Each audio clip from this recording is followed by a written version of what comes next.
Okay guys, let us start with this poem, The Shed. Shed कैसा होता है? हम लोग कैसे छाही का एक कॉन्सेप्ट होता है ना, basically like you put roof sort of structure, just काफ़ी ज़्यादा स्ट्रॉन्ग नहीं होना है इसको, बस काम चलाओ। लोग इसको जो है सामान रखने के लिए बना लेते हैं या फिर मवेशी वगैरह को रखने के लिए भी बनाते हैं ना हम लोग। So that is what a shed is.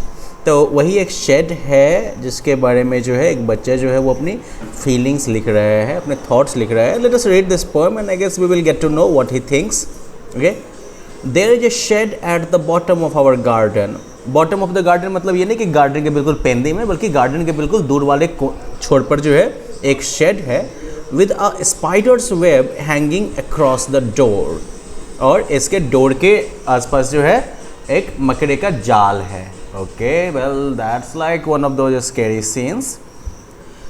The hinges are rusty. Hinges मतलब अरे वो कब्जा टाइप का नहीं लगा रहता है, इस पर दरवाज़ा अटका रहता है, राइट? गेट को जो दरवाजे के डोर को जो फिक्स करने के लिए जो यूज करते हैं, मेटल का बना हुआ वो फ्रेम, जैसे कि हिंजेज कहते हैं। तो हिंजेज जो है उसमें जंग लगे हुए हैं and creek in the wind, और हवा चलने पर जो है वो करकराता है। कर की आवाज़ नहीं आती है हॉरर फिल्मों में, वैसे ही When I am in bed, I lie and I listen. I will open that door one day. जब मैं बेड पे लेटा रहता हूँ, ठीक है ना, जब मैं बेड में लेटता हूँ और मैं सुनता हूँ, तब वो क्रिकिंग साउंड सुनाई देती है। I will open that door one day. मैं वो डोर जो है एक दिन खोलूँगा। कौन सा डोर? ये शेड का दरवाज़ा। अच्छा, इतनी बड़ी बात क्यों है भाई? दरवाज़ा खोलने के लिए इतना क्यों प्लान कर रहा है कि नहीं? दरवाज़ा ही तो है, कभी भी जाके खोल ले, एक दिन जाके क्यों खोलेगा? तो वेल उसके पीछे भी कहानी है। There is a dusty old window around at the side. उसके एक हिस्से में जो है एक पुराना सा, ठीक है ना, ये डस्ट वस्ट लगा हुआ जो है एक पुराना सा विंडो है with 3 cracked pains of glass, जिसमें कि शीशे का जो है देखते हो 3 क्रैक किया हुआ जो है पेन लगा हुआ है, पैनल लगा हुआ है। I often think there is someone staring at me. मैं अक्सर सोचता हूँ कि कोई वहाँ से मुझे घूर रहा है। Each time that I pass, हर एक बार जब मैं उधर से होकर गुजरता हूँ तो मुझे लगता है कोई जो है मुझे अंदर से घूर रहा है। I will peep through that window one day. एक दिन मैं उस खिड़की से होकर भी झाँकूँगा। एक दिन झाँकेगा। अभी बच्चे की इतनी हिम्मत नहीं है कि नहीं? चलो खैर देखते हैं इतनी हिम्मत क्यों नहीं है। My brother says there is a ghost in the shed. अब कहानी में आई ना समझ, उसके भाई ने उसको ठगा है, बुड़बक बनाया है, उसको बोल दिया है कि शेड में जो है भूत रहता है। Who hides under the rotten floorboards.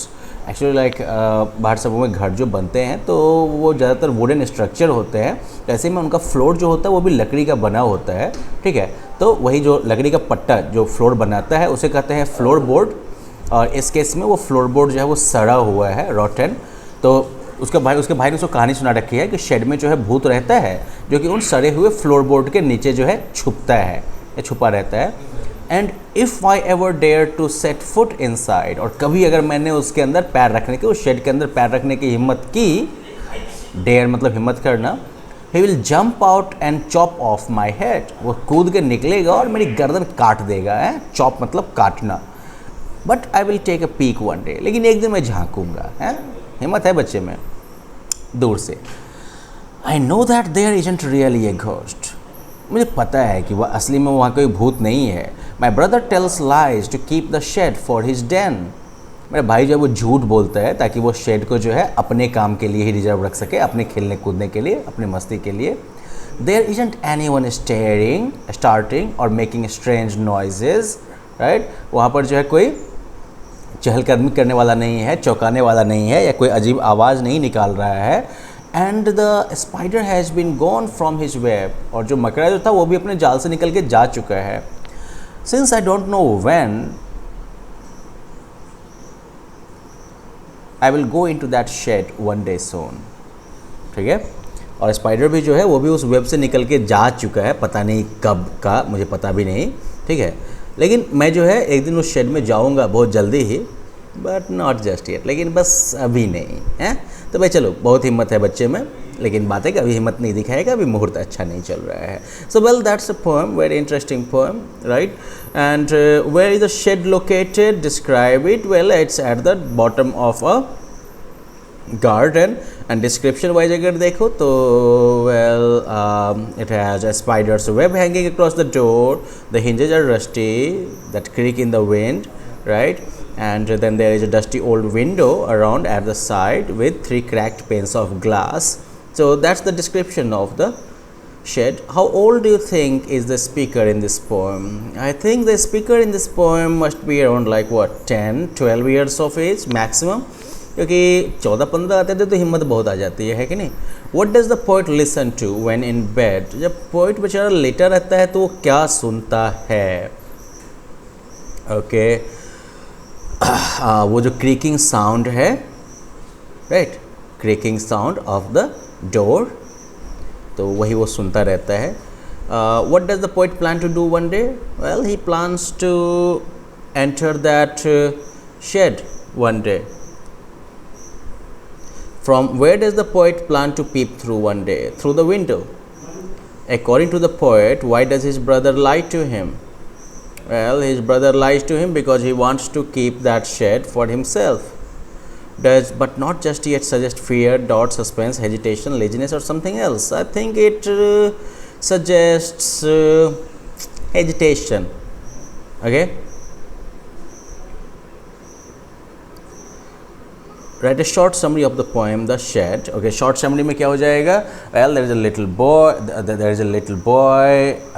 There is a shed in his garden, but he feels that there is a ghost in that shed.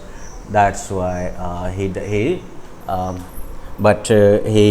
plans to go to, but he thinks that there is no ghost and he intends to visit it someday. अगर बिल्कुल short में लिखना है तो, अगर थोड़ा विस्तार से लिखना है तो फिर आप लिख सकते हो there is a very old shed in the far end of the garden, and the little boy feels that there is something inside that keeps staring at him whenever he passes through.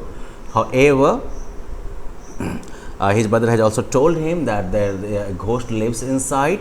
However, he intends to go into that shed someday or peep into it.